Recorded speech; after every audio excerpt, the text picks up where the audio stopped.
धार के भोजशाला परिसर में इस बार शुक्रवार को बसंत पंचमी और नमाज एक साथ पड़ रही है। इसी वजह से किसी तरह का विवाद न हो, इसके लिए प्रशासन ने कड़ी पुलिस व्यवस्था की है। शांति बनाए रखने के लिए अधिकारी कोई नया तरीका नहीं अपना रहे हैं, बल्कि वही तरीका अपना रहे हैं जो साल 2016 में अपनाया गया था। उस समय ना तो दोनों समाज आमने सामने आए थे और ना ही भोजशाला खाली करवानी पड़ी थी। चलिए आपको बताते हैं कि यह तरीका क्या है और यह तरीका क्यों इतना असरदार है। नमस्कार, मेरा नाम है आशीष मिश्रा और आप देख रहे हैं अमर उजाला। मुस्लिम समाज के कुछ लोगों ने सांकेतिक पूजा को लेकर बयान दिया है। इससे संकेत मिलते हैं कि इस बार भी प्रशासन की योजना लगभग वही रहेगी। माना जा रहा है कि भोजशाला पहुंचने वाले उत्सव समिति के जुलूस को मुख्य गेट पर नहीं रोका जाएगा और अंदर जाने में ज्यादा दिक्कत नहीं होगी। वहीं कमाल मौला मस्जिद वाले हिस्से को टेंट से ढका जाएगा, जहां गिनती के लोगों को ही सांकेतिक नमाज पढ़ने दी जाएगी। पिछली बार प्रशासन ने यह बात खुलकर नहीं बताई थी, लेकिन इस बार मुस्लिम समाज की तरफ से पहले ही बयान आ चुका है। अब सवाल यह है कि भोजशाला को लेकर हर बार ऐसी स्थिति क्यों बनती है और प्रशासन को पुराने तरीके पर ही क्यों चलना पड़ता है।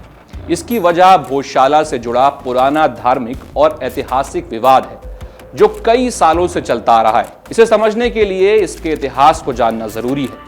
हिंदू समाज का कहना है कि मध्य प्रदेश के धार में सन 1034 में परमार राजा महाराज भोज ने पढ़ाई और मां सरस्वती की पूजा के लिए भोजशाला बनाई थी। ये नालंदा और तक्षशिला की तरह एक बड़ा संस्कृत शिक्षा केंद्र था। यहाँ लाल पत्थर के कई खंभों पर बना एक बड़ा भवन था, जिसके ऊपर देवी देवताओं की मूर्तियां लगी थी। यहाँ कालिदास, बाण भट्ट, भभूति जैसे बड़े विद्वान पढ़ाते और पढ़ते थे।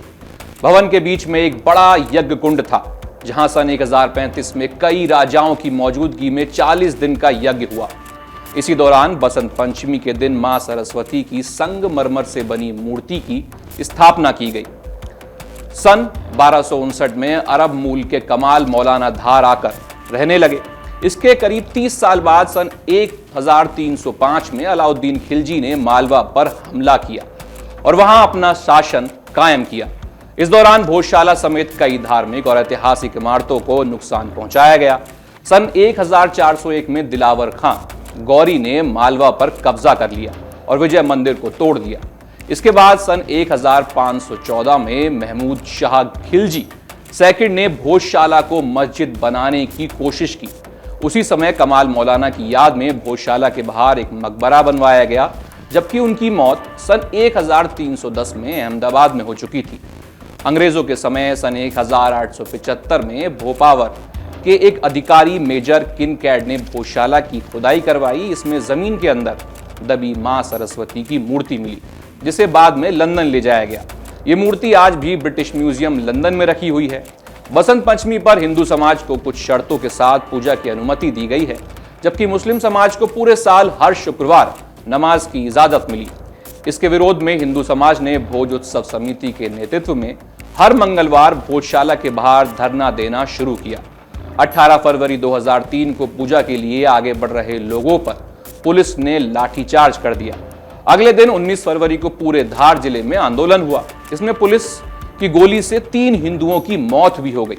इसके बाद 1400 लोगों पर कार्रवाई की गई। आखिरकार 8 अप्रैल 2003 को हिंदू समाज को शर्तों के अनुसार पूजा और दर्शन की अनुमति मिली। अब तक सन 2006, 2013 और 2016 में भी शुक्रवार के दिन बसंत पंचमी पड़ चुकी है और हर बार प्रशासन को इसी तरह संतुलन बनाकर काम करना पड़ता है। अब यह देखना दिलचस्प होगा कि प्रशासन इस बार भी संतुलन कैसे बना पाता है। आपके राज्य की खबरें, आपके शहर की खबरें सबसे पहले जानने के लिए देखते रहें अमर उजाला। चैनल को सब्सक्राइब जरूर कर लें और पाएं हर अपडेट।